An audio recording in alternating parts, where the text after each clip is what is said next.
студенттер, сәрсенбі берімізге сәттілік келсін, сабағымызды бастайық. Бүгінгі біздің сабағымыз Мұқағали Мақатаев шығармаларын қайталау. Біз өткен сабақта Мұқағали Мақатаевтың өмірі, шығармашылығы, өлеңдерін талдадық, поэмаларын талдадық, тілдік ерекшелігіне қарай талдадық, барлығын талдап түсініп алдық. Бүгін сол алған білімдерімізді практикалық жүзінде көрсетесіздер. Бүгін бірінші бақыттың талқынымен соған берем ойымның алтын. Ол бар болса мен барын болмаймын, қымбат Блум таксономиясы қолымен өтеді. Блум таксономиясы біз таныспыз, енді білу стратегиясы бастайық. Бүгін біз Мұқағали Мақатаевтың өмірі мен шығармашылығы жөнінде тест орындаймыз.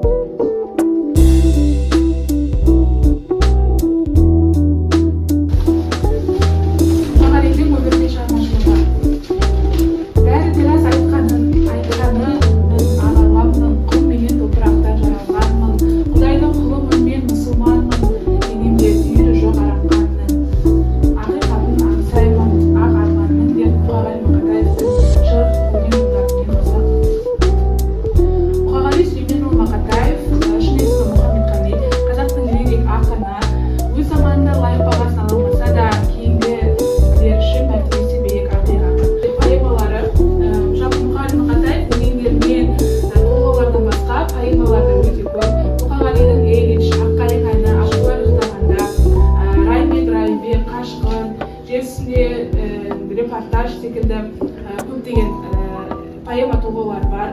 Ал студенттер біздер Мұқағалидың шығармашылығымен таныстық.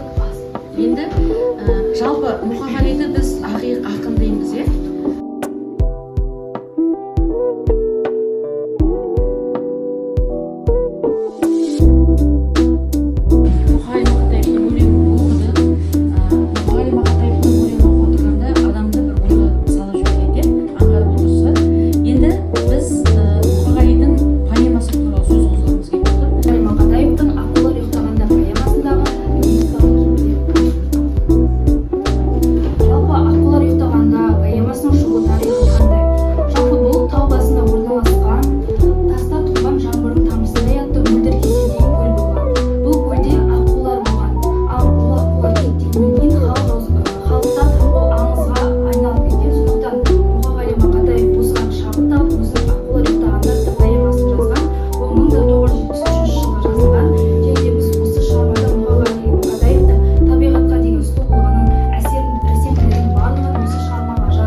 көрдің бе бір-біріне дөп келуін, бір қырсықпен шектелуін, баламай, мына өмір дарияның білмейсің қайда екенін өткенін.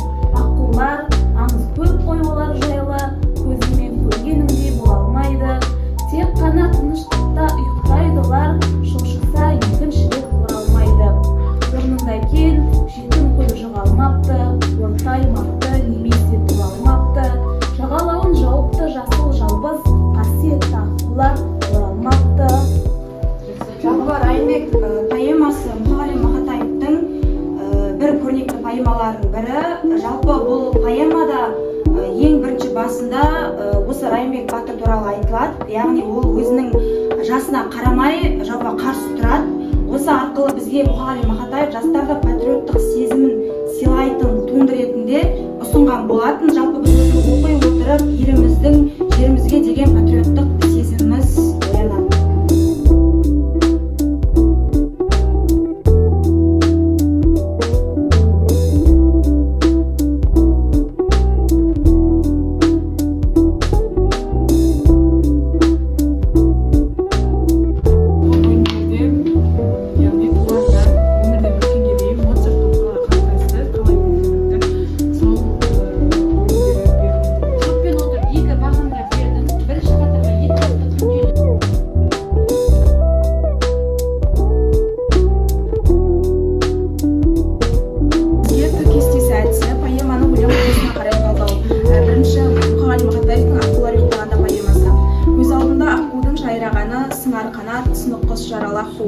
аққудан кете алмай айналада ақ төсек әппағайдың аққу бала жаралы аққу секілді жаттың бана мына жатқан жетім көл мына аққуды өз қолыммен өлтірдім аттым жаңа.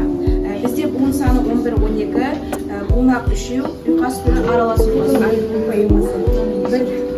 Бірде жылап, бірде күліп, жарқылдайды жағалап, қоңыр келіп, қас келеді, сұқсыр менен қасқалдақ, әйге салып беймеймейді, кегері үйрек басқалдақ, міне мен де осындай көңілін сәліп, ол кісімді жүрегім, іздедім мен аққуланың жүрегімнің күйді. Буын саны 7-8, буынақ 2-3, ұйқас төрт аралас. Шығарманың құрылымы стиль ерекшеліктеріне салыстыру. Мұқағали Мақатаев аққулар ұйықтаған поэмасы қанша жыр, қанша ғасыр өткен қаншама заман, қанша ұрпақ кемтеген қаншама қанша жыл іздеген құлады екен. Бұл жерде аллитерация бар, анафора бар, қайталау бар, риторикалық сұрақ бар. Мұқағали Мақатаев аққулар ұйықтағанда поэмасының композициялық құрылысы, экспозициясы жетім көл суреттеледі. Оқиғаның басталуы, табиғат бейнесі, оқиғаның байланысы, аққулардың жетім көлге оралуы, оқиғаның дамуы, баланың сырқаттануы, жарықтау, оқиғаның шиеленісі, тауыптың айтқан сөзі, ананың аққуды атуы, оқиғаның шарықтау шегі, абыржыған ананың ойы, оқиғаның шешімі, жетім свет қойған. Оқиға басталуы, арқадағы көлге екі аққудың келуі, оқиға байланысы екі аққудың махаббаты, дамуы, мергеннің бір аққуды атуы, оқиғаның шарықтау шегі, екінші аққудың көріп іштей жегідей жеуі, оқиғаның шиеленісі, мергенге келіп мені ат деуі, оқиғаның шешімі, екі аққудың өлуі. Мінекей балдар, жалпы екі поэмада талданды стильдік ерекшелігіне қарай. Енді сабағымызды жинақтаймыз. Жинақтау стратегиясында бұл өзі жинақтау, блумстар таксономиясында жинақтау дегеніміз осы алған білімде біз нені ұқтық, нені түсіндік, соны сыни тұрғыдан ойлатамыз және креативті ойлаймыз.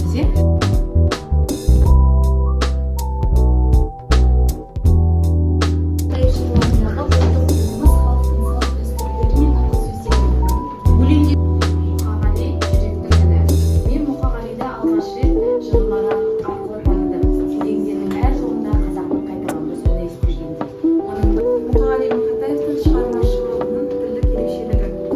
Қазақ әдебиетінің поэзиясында өзіндік орны бар жүйке жылы шумақтарымен ел есінде сақтаған Мұқағали Мақатаев 20 ғасырдың ұлы ақындарының бірі. Маржан қызы Бақжагүл Мұқағалиға арналды.